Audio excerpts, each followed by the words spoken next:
Hello everyone, how are you. उम्मीद है सभी अच्छे होंगे और लगातार अपनी तैयारी में लगे हुए होंगे। मित्रों, आज के इस वीडियो के सेशन में हम लोग 7 मई, 8 मई एवं 9 मई 2023 के प्रमुख नेशनल एवं इंटरनेशनल करंट इवेंट को देखेंगे, जो कि उस दिन के आए हुए समाचार पत्रों में प्रमुखता से दिए गए हैं। तो चलिए आइए देर न करते हुए शुरू करते हैं।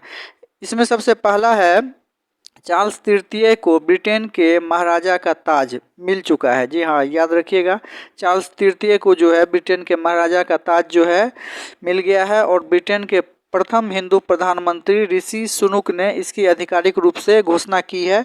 हाल ही में भारत को भी इसके लिए आमंत्रण पत्र भेजा गया था और भारत की तरफ से उपराष्ट्रपति जगदीप धनखड़ जी इसमें शामिल हुए थे। दूसरा नंबर करंट अफेयर देखिए, आपके स्क्रीन पे दिख रहा होगा।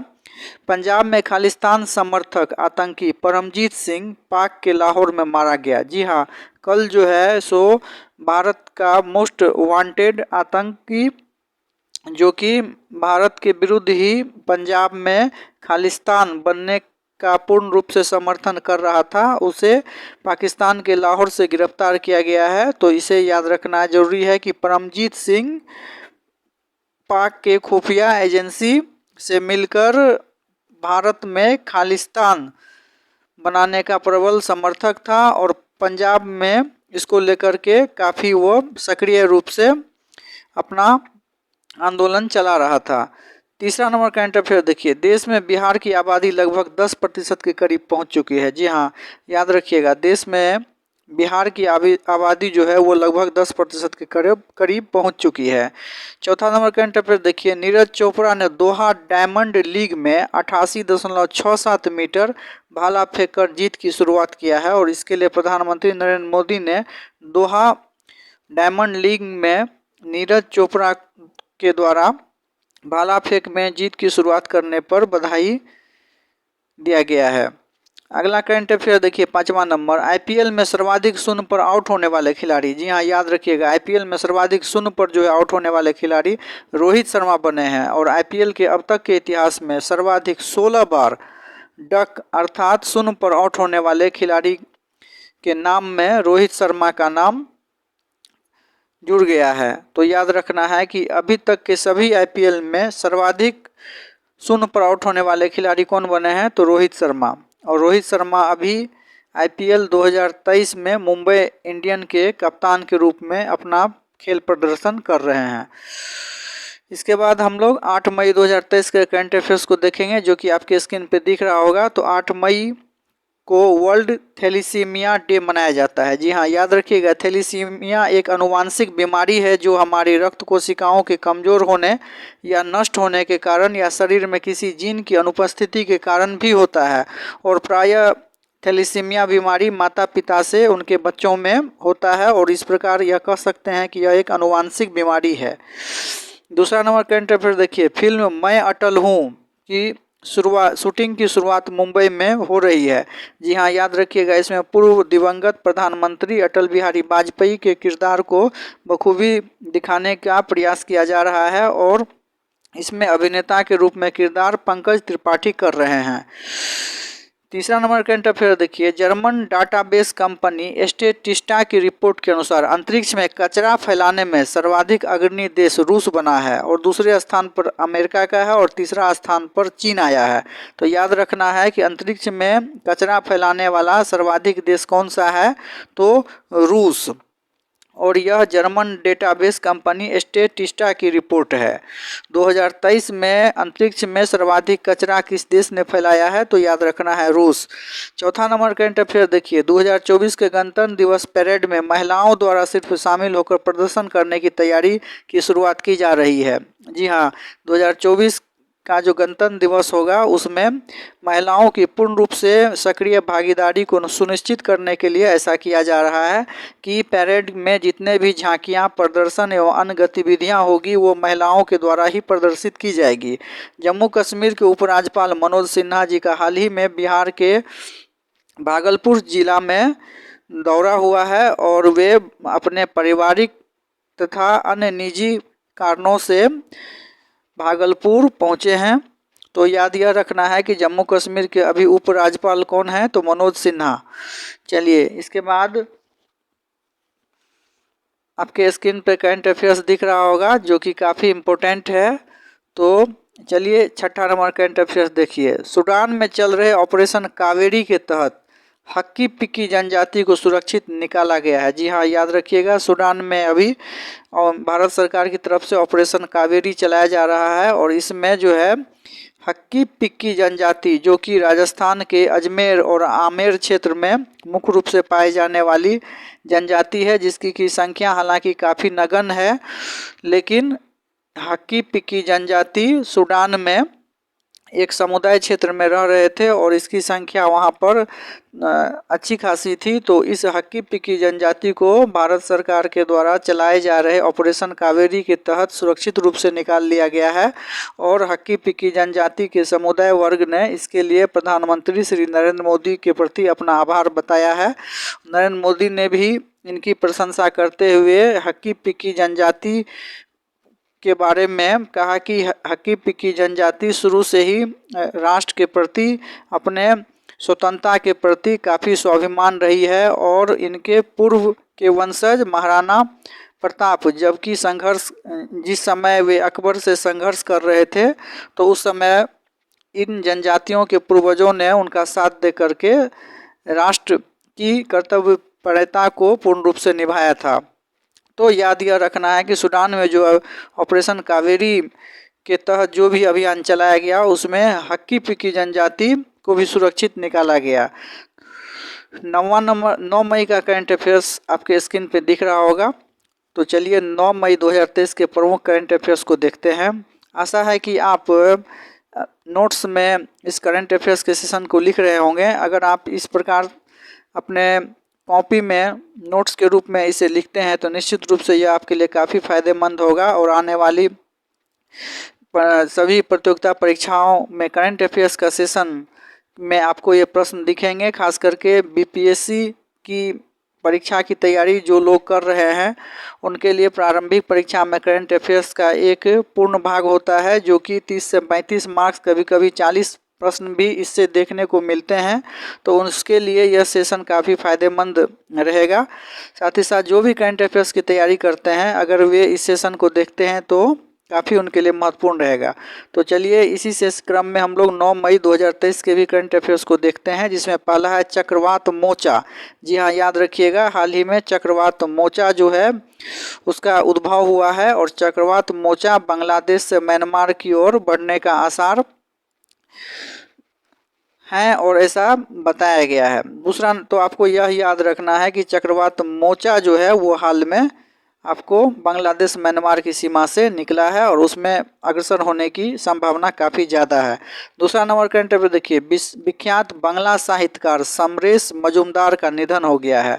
तो यह पूछा जा सकता है कि समरेश मजूमदार का निधन हो गया है, उनका संबंध किससे था? तो वे बांग्ला साहित्यकार से थे और काल बेला के लिए इन्हें साहित्य अकादमी पुरस्कार भी मिला था। तीसरा नंबर करंट अफेयर देखिए, काफ़ी हिट है, खासकर बिहार में होने वाली प्रतियोगिता परीक्षा में पूछा जा सकता है। बीपीएससी के लिए प्रश्न छपने की पूर्ण संभावना है जो कि 69वीं बीपीएससी 30 अप्रैल में होने वाली है। तो इसके लिए आप इसे जरूर नोट कर लेंगे और याद भी कर सकते हैं।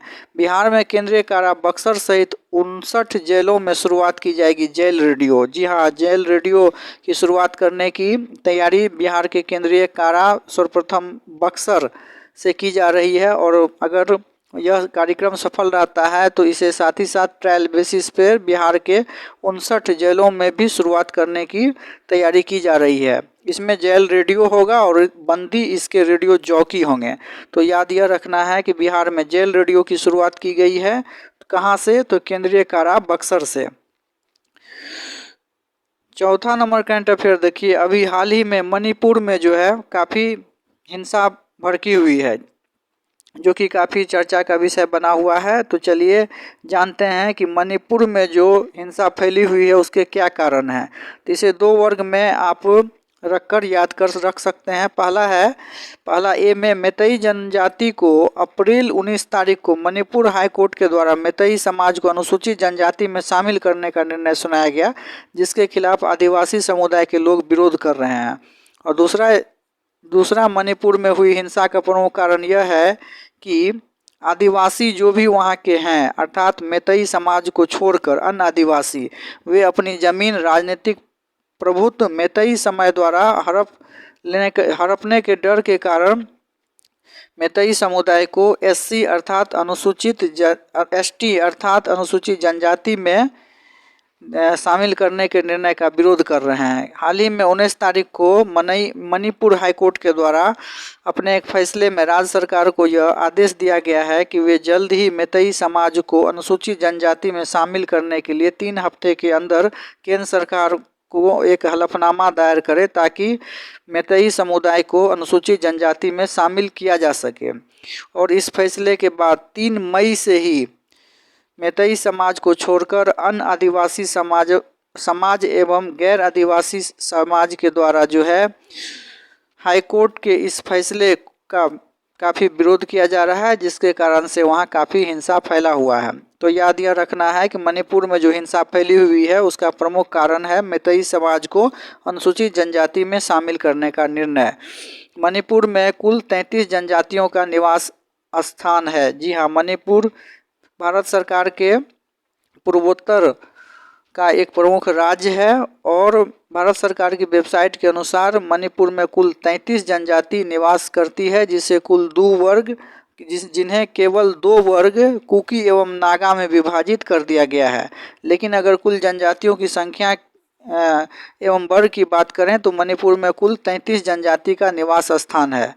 मणिपुर में कानून व्यवस्था एवं हिंसा को काबू करने के लिए सरकार द्वारा कई प्रयास किए गए हैं, जिसमें कि अफस्पा कानून ऑपरेशन ऑल क्लियर प्रमुख हैं। अफस्पा कानून जो है वर्ष 1980 में केंद्र सरकार द्वारा लाया गया था और इसमें उग्रवादियों पर पूर्ण नियंत्रण करने का पूरा प्रयास किया गया था। तो याद यह रखना है और यह कई बार पूछ भी लिया गया है कि मणिपुर में अफस्पा कानून कब लाया गया, तो वर्ष 1980 ईस्वी में केंद्र सरकार द्वारा लाया गया था। ऑपरेशन ऑल क्लियर, जी हाँ, इसे भी याद रखना है। मणिपुर में ऑपरेशन ऑल क्लियर के द्वारा उग्रवाद से निपटने के लिए केंद्र सरकार द्वारा असम राइफल्स एवं थल सेना के सहयोग से मिलकर पहाड़ी क्षेत्र में काफ़ी प्रयास किया गया और इसे ऑपरेशन ऑल क्लियर नाम दिया गया। इसके द्वारा उग्रवादियों के मनोबल को पूर्ण रूप से ध्वस्त किया गया, साथ ही साथ उग्रवादियों के जो भी ठिकाने थे उसे भी पूर्ण रूप से चिन्हित करके समाप्त करने का प्रयास किया गया। तो याद रखना है ऑपरेशन ऑल क्लियर का संबंध किससे है, तो ये मणिपुर में उग्रवाद से निपटने के लिए असम राइफल्स एवं सेना द्वारा मिलकर किया गया एक कार्यक्रम था, जिसमें कि मणिपुर में उग्रवाद को पूर्ण रूप से निपटने की व्यवस्था पर व्यापक जोर देकर इसे चालू किया गया था। अगला करंट अफेयर आपके स्क्रीन पे दिख रहा होगा।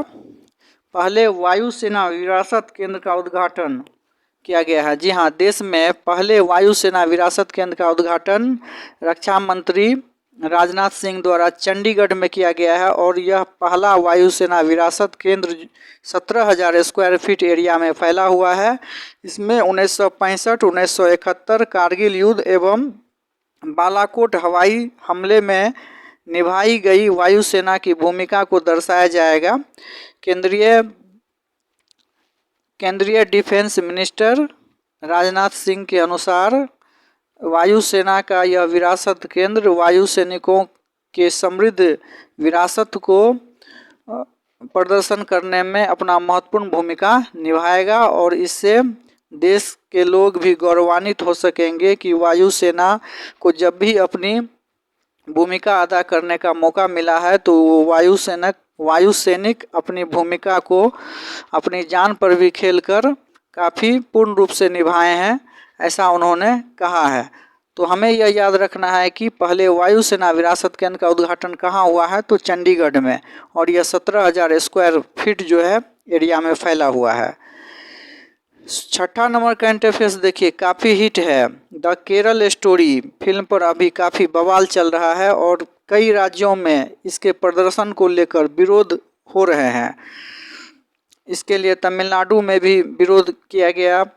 हाल ही में ममता बनर्जी की सरकार द्वारा पश्चिम बंगाल में भी इस फिल्म के प्रदर्शन पर रोक लगा दी गई है, जिसके खिलाफ इसके निर्माता विपुल शाह जी ने इस पर कानूनी कदम उठाने का फैसला लिया है। तो याद रखिएगा, जो द केरल स्टोरी एक काफ़ी चर्चित फिल्म है जिसमें कि केरल में अल्पसंख्यक समुदाय की महिलाओं के साथ हो रहे शोषण को दिखाया गया है और इस फिल्म के निर्माता जो हैं विपुल शाह हैं। तो यह पूछा जा सकता है कि चर्चा में रहा द केरल स्टोरी फिल्म के निर्माता कौन हैं, तो याद रखिएगा विपुल शाह। मित्रों, अगर इस चैनल पर आप पहली बार आए हैं तो चैनल को सब्सक्राइब कर सकते हैं, जिससे आप डेली करंट अफेयर्स के साथ साथ प्रतियोगिता परीक्षा से संबंधित जो भी सूचनाएं एवं जानकारियां हैं उससे अपडेट रहेंगे। और मेरा यह मानना है कि अगर आप करंट अफेयर्स की तैयारी करते हैं तो अभी के समय में सबसे बड़ा मुश्किल यह है कि क्या याद करें, क्या लिखें, क्या समझें। अगर यह आप समझ चुके हैं तो समझ लीजिए कि करंट अफेयर्स में आपका बेड़ा पार हो जाएगा, क्योंकि बहुत सारे ऐसे चैनल हैं, बहुत सारे ऐसे कंटेंट हैं जिसमें कि यह समझ में ही नहीं आ पाता है कि क्या लिखें, क्या पढ़ें और क्या याद करें, क्योंकि करंट का भरमार है, जो मटेरियल्स का भरमार है। और सबसे बड़ी असफलता का यही कारण है कि हम समझ नहीं पाते हैं कि किस प्रश्न को देखा जाए, किस प्रश्न को लिखा जाए और किसे पढ़ा जाए। और अगर आप यह समझ लेते हैं तो आपके लिए सफलता प्राप्त करना बहुत ही आसान हो जाएगा, क्योंकि परीक्षा में उसी प्रश्न को पूछा जाता है जो कि काफ़ी हिट होता है और प्रमुख होता है। तो इसी क्रम में आप एक कोई भी नोट्स या डायरी ले लें और उसमें जो है नित्य प्रतिदिन जो भी इस चैनल पे करंट अफेयर्स आते हैं उसे लिखकर, साथ ही साथ आप अपने ढंग से भी 3 या 4 कोई भी जो आपको न्यूज़पेपर अच्छा लगता हो उसे लें और उसमें आई हुई जो भी प्रमुख घटनाएं, करंट इवेंट, नेशनल और इंटरनेशनल अफेयर्स हैं उसे लिखें। इससे क्या होगा कि आप करंट अफेयर्स पर अच्छी पकड़ बना सकेंगे। यह ना सिर्फ आपके प्रारंभिक परीक्षा बल्कि मेंस की परीक्षा के लिए भी आपको तैयार करेगा। खासकर बीपीएससी की परीक्षा में करंट अफेयर्स का टॉपिक एक खास मायने रखता है, तो उसके लिए अगर आप ऐसा करते हैं तो ये आपके लिए काफ़ी फ़ायदेमंद होगा। चलिए आज के इस सेशन के अंतिम करंट अफेयर्स को देखते हैं। नेशनल गवर्नमेंट सर्विस पोर्टल पर केंद्र सरकार द्वारा 13,000 सेवाओं को लाभ देने की तैयारी शुरू की गई है। जी हाँ, याद रखिएगा, एक पोर्टल केंद्र सरकार द्वारा बनाया गया है जिसका कि नाम नेशनल गवर्नमेंट सर्विस पोर्टल है। याद रखिएगा, नेशनल गवर्नमेंट सर्विस पोर्टल केंद्र सरकार द्वारा बनाया गया एक ऐसा पोर्टल है जिसपे कि केंद्र सरकार के साथ साथ राज्य सरकार से जुड़ी हुई जो भी सरकारी जनोपयोगी सेवाएं हैं उसको उसी एक ही पोर्टल के मंच पर प्रदान करने का व्यवस्था किया जा रहा है। और इसमें लगभग 13,000 सेवाओं को शामिल किया गया है और इसकी वेबसाइट जो है वो service.india.gov.in है। तो चलिए इसी के साथ थैंक यू। करंट अफेयर्स का यह सेशन समाप्त हुआ। उम्मीद है कि आप इसे अपनी कॉपी में लिख लेंगे और याद भी करेंगे। चलिए, धन्यवाद।